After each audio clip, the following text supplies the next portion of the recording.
I'm speaking from like a very personal experience as well. Like when I turned 13, a family friend just joked that now the age of slamming of doors and getting and talking back, all of that will start. So while that happens, I would love for you to share maybe some light on that. Is that just my household or does that happen like with every other teenager that you meet? But there is a very significant behavioral change, like especially when kids turn into teenagers. I think, like I've grown up with a younger brother and I'm not sure how happy he's going to hear how happy he's going to be hearing this.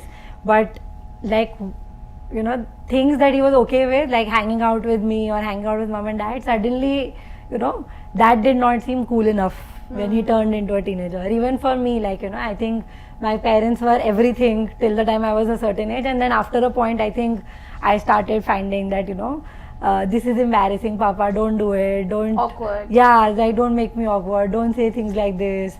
So there is a certain behavioral change that definitely happens when kids turn into teenagers. And is that normal, and like why does that happen? Children grow up, they're born, and then they grow up. So initially they can't even call out when they have the urge to pee or poop, and they just pee and poop in their diapers or in their pants. Is that normal? Yeah, absolutely. Yeah. And when they grow up, they don't know how to speak and how to exactly say a word. Is that normal? Yes. Gradually they takes time to learn to write. Can they form a perfect letter right in the beginning? No, they make errors like... Yes. And is that normal? Absolutely. So, experiencing teenage is as normal as any other growing up stage of my life. It's a stage of my life. I grow old, and then when I enter, like let's say my puberty, which has come down to 10 now, 10 is a new teen. Earlier at our times we used to say 13, 14, that's your teenage year, and you got that comment when you were turning 13. Right. But now 10 is a new teen, and that's the reality of our life. And it is not that something magical happens to them on their 9th birthday or 10th birthday. It is a growing up phase. Things happen gradually in their life. And it's not something that they are inviting. It's the way the body is growing. The body, mind, we are growing. There's a proper brain science behind it. Can you please explain that brain science actually? Yeah. So we have in our brain we have a part which is called pituitary gland. Pituitary gland secretes certain hormones at certain age of our life, which is called teenage life, like as we grow. So when those hormones are secreted in my body, that's where I enter into puberty. And then those hormones create a lot of other chemical reactions in my body. Chemical reactions like secreting hormones which cause acne on my skin, which cause hair growth. Yeah, so boys get hair growth on their face and girls get hair growth on the other parts of their body. We get into pubic hairs and lots of other stuff.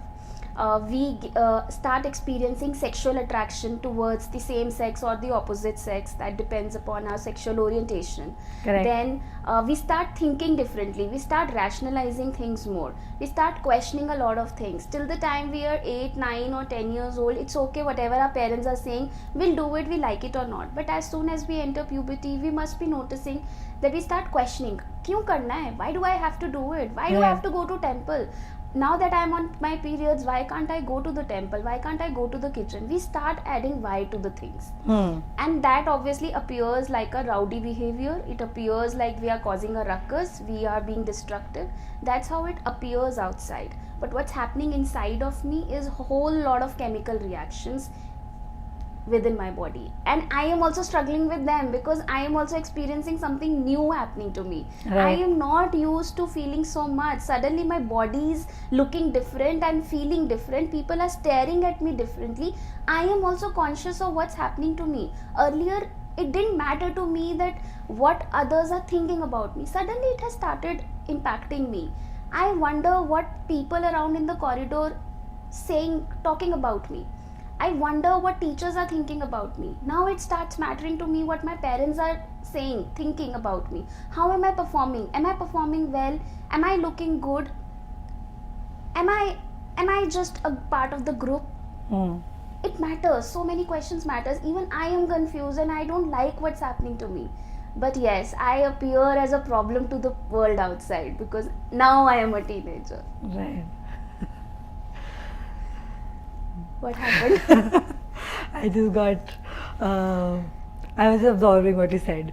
But now my question is that, you work with a lot of teenagers and and what is the trigger for parents or teenagers to actually even begin working with you?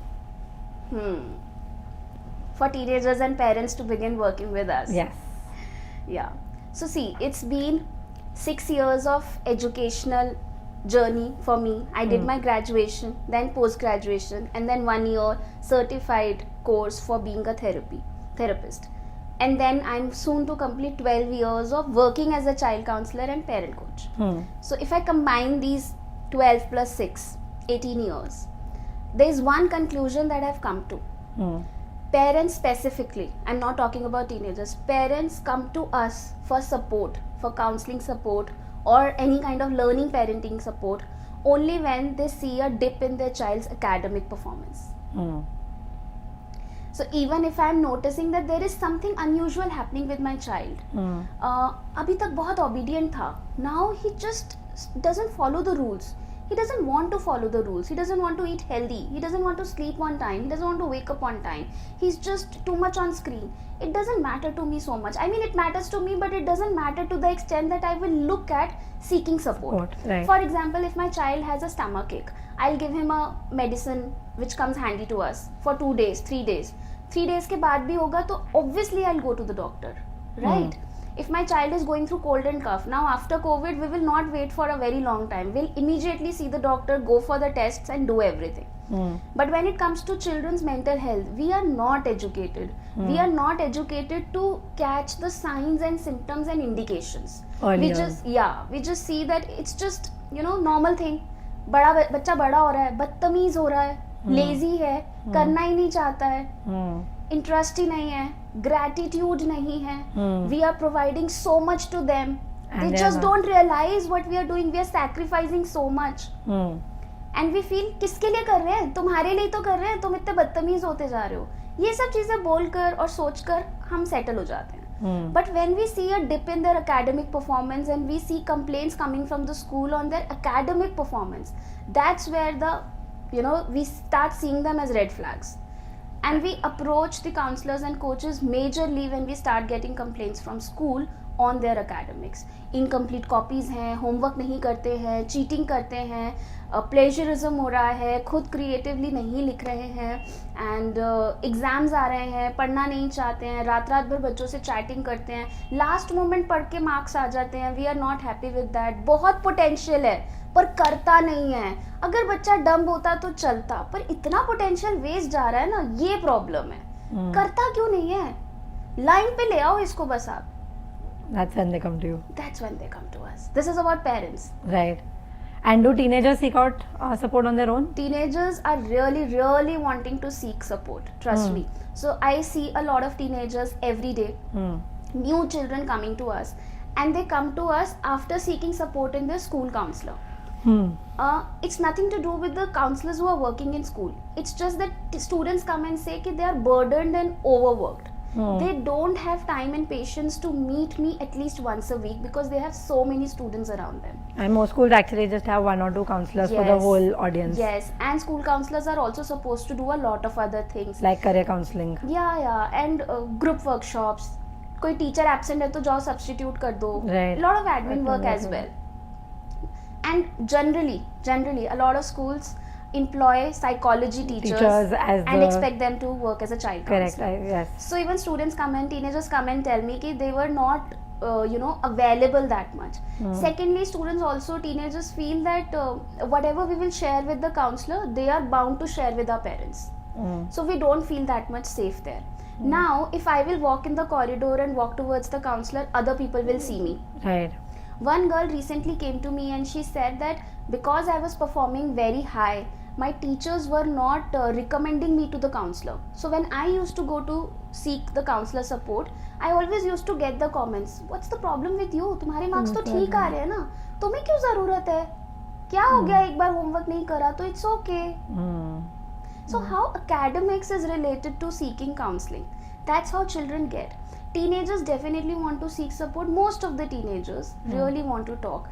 And abhi right now in our Indian society, teenagers do not still have that space and right and privilege to go out of their parents' consent and seek a counselor. And Right. even I am not bound to that. अगर मेरे पास कोई call आएगा, firstly I'll ask their age and I'll ask them कि if you are under 18, does somebody in your environment know about it, and who will be paying for these sessions?